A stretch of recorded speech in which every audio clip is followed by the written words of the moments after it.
रे बिक्रम, क्या लगता है तू पीछे से घुस के इनको उड़ा के तू बहुत बड़ा हीरो बन जाएगा? मैंने किसी को नहीं उड़ाया। अंदर गया, सब मरे पड़े थे। बच्ची देखी तो उठा कर ले आया। अच्छा, तेरी जांच करवा रहा हूँ।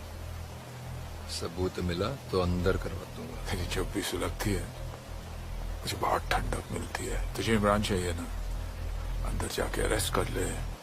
वो क्या है ना, हर कुत्ते का दिन आता है, भौंक ले। आज तेरा है, लेकिन तेरा कभी नहीं आएगा, क्योंकि कुत्ता बनने के लिए भी वफादार होना पड़ता है, जो तो कभी हो नहीं सकता। अरे मेरी चिंता ना कर, टाइम आने पे ना मुझे अपनी चौखट पे पाएगा। टाइम पे आना उड्डा।